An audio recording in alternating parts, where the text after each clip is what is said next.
And welcome back to American Agenda. We are just moments away now from President Biden addressing the nation. This comes after he faced mounting criticism for remaining relatively quiet and not addressing the unfolding crisis in Afghanistan.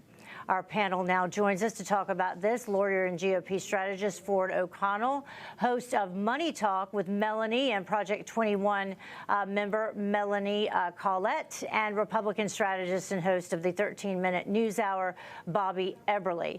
I believe that everybody is with us, but I think that perhaps, I'm not sure, I can't really hear from anyone, but there they are. Okay.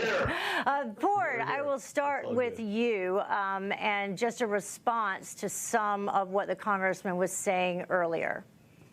Well, look, he's absolutely right that the stunning incompetence of Biden's botched withdrawal is going to hurt U.S. foreign policy for decades to come. But I think what's truly stunning here is that President Biden is far more critical of President Trump than he is of the Taliban. He says, well, President Trump cut this deal. Yeah, but the problem is the Taliban violated it many times over. And over the past 7 months, what President Biden has shown a willingness to break every single deal in policy that President Trump made, from the Remain in Mexico asylum policy to the Keystone Pipeline. He's basically duck dodging and covering because he blew this big time. It's not so much that we're withdrawing, it's how and why we're withdrawing. And frankly, Russia and China are laughing at us. Yeah, Russia and China not just laughing. I mean, China already boldly, threatening Taiwan publicly through their Chinese-owned media. This was former President Trump's plan, though, for troop withdrawal from Afghanistan. Take a look at this. It was conditions-based. It recognized that spring and summer is, in fact, the actual fighting season, so maybe not the best time to do things like the Biden administration did. There was a power-sharing agreement. U.S. citizens and Afghan translators were to be evacuated, and the equipment were to be removed. Melanie, none of which happened during this, if you want to call it, withdrawal that's happened under the Biden administration. Exactly. And so you have to ask yourself, is the Biden administration really this incompetent, really this inept? You have the intelligence agencies saying that we told them that they shouldn't do it this way. You have some in the military saying that we told the administration that it shouldn't be done this way, and they didn't listen. And then anytime you have China involved, China is very pro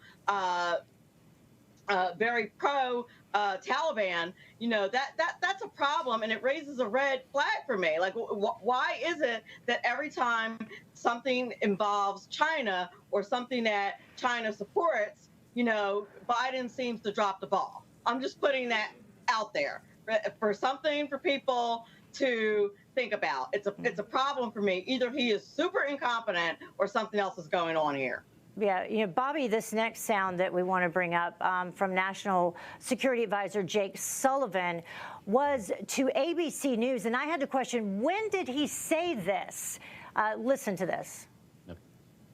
We planned for a wide range of contingencies. One of those was the need to flow in a substantial number of forces to secure the airport and be able to facilitate that evacuation. We have now successfully drawn down the U.S. Embassy in Kabul. We have moved all of those personnel either to the airport or out of the country. And we flowed in several thousand troops who had been pre-positioned in theater for precisely this purpose. He activated that deployment well before the fall of Kabul, because as we watch the situation unfold. So actually trying to say that this is going as planned, and he made those comments today after all of us, everyone all over the world is seeing for themselves with their own eyes what is happening there. Bobby? Yeah, it's just tragic. And for the administration, Biden all the way on down, to say that they're somehow on this, that they've got this under control and this was all planned, is just outrageous. I mean, this is a tragedy. This is the biggest foreign policy blunder that I have seen. I mean, I was just a kid when Saigon fell. So to me, this is it. It is absolutely outrageous that they would just turn the country over, basically, to the Taliban. And there's two big issues here. There's one, this hasty withdrawal that did not follow President Trump's guidelines, the negotiation, these terms that they did, they just bailed and the Taliban was waiting. And then, as Representative Bacon said, when you have a small force, not 100,000, but 3,000, mostly advisory security force, is that worth the price that we had of losing 3,000 people in one day on 9/11? Because now this is all back. This is a haven for terrorism. Al-Qaeda, you name it, is going to be stationed there in Afghanistan, and we just threw everything away within a week. It's just pathetic. Yeah, and Bob, as we mentioned with the congressman, now we have more troops in Afghanistan than were withdrawn. That's right. Yeah, I think we could sum it up, or at least I would, is you can make the argument whether we should have kept a small footprint there or not.